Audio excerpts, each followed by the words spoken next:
Hi girls, welcome to my channel. ఈరోజు మనం చేస్తున్న రెసిపీ ఎగ్ కర్రీ అండి. ముందుగా గుడ్లు అయితే ఉడకబెట్టుకోవాలి. దానికి కావాల్సిన ఇంగ్రీడియంట్స్ అయితే టమాటా, ఉల్లిపాయ, అలాగే పచ్చిమిర్చి కూడా, కరివేపాకు కూడా ఉండాలి. అయితే ముందుగా ప్యాన్ పెట్టుకొని ప్యాన్లో కొద్దిగా ఆయిల్ వేసుకొని ఆయిల్ వీటెక్కాక చిన్న పసుపు అయితే వేసుకుంటాం. పసుపు వేసుకొని ఎగ్స్ అయితే ఒక్కొక్కటి మనం వేపుకోవాలి. లైట్గా గోల్డ్ కలర్ వచ్చే వరకు అయితే ఎగ్స్ని అయితే మనం ఫ్రై చేస్తూ ఉండాలి.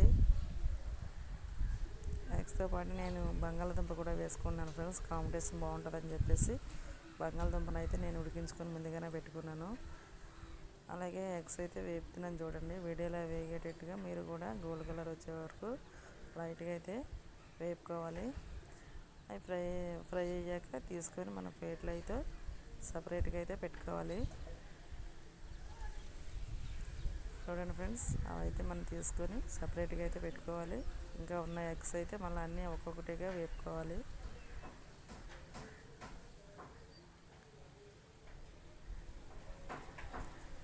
ఫ్రై అయ్యాక మొత్తం అన్నీ తీసి ఒక ప్లేట్లో సపరేట్ చేసుకోవాలి. చేసుకున్నాక కొద్దిగా ఆయిల్ వేసి దాంట్లోనే ఉల్లిపాయ ముక్కలు, టమాటా, అలాగే పచ్చిమిర్చి, కరివేపాకు వేసి మనం బాగా దోరగా అయితే వేగనివ్వాలి ఫ్రెండ్స్. వీడియోలో చూస్తున్నట్టుగా వేగనివ్వాలి ఫ్రెండ్స్.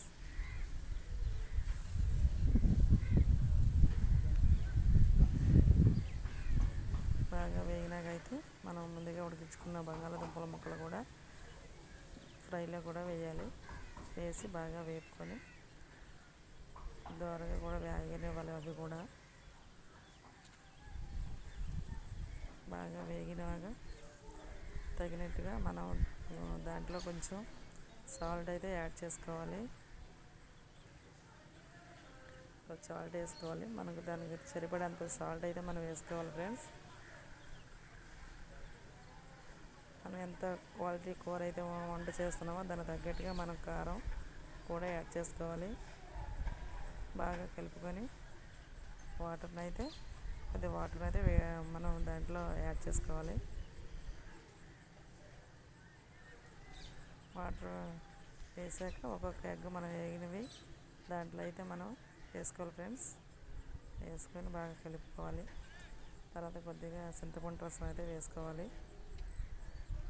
కొద్దిగా ఉడికినాక మనం ముందుగా తయారు చేసుకున్న అల్లం వెల్లుల్లి పేస్ట్, మసాలా పౌడర్లు కూడా యాడ్ చేసుకోవాలి. కొద్దిసేపు అయితే ఉడికినవ్వాలి ఫ్రెండ్స్.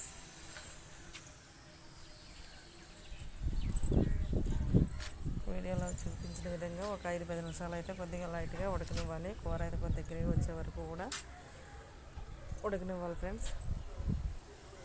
తర్వాత స్టవ్ ఆఫ్ చేసుకొని దాని మీద అయితే మనం మూత పెట్టేసుకొని, స్టవ్ ఆఫ్ చేసుకున్నాం కాబట్టి మూత పెట్టేసుకుంటే కర్రీ అయితే రెడీ అయిపోతుంది ఫ్రెండ్స్. చూడండి, మూత పెట్టేసుకున్నాను. కర్రీ అయితే రెడీ ఫ్రెండ్స్. ఓకే ఫ్రెండ్స్, నచ్చితే లైక్ చేయండి. Okay friends.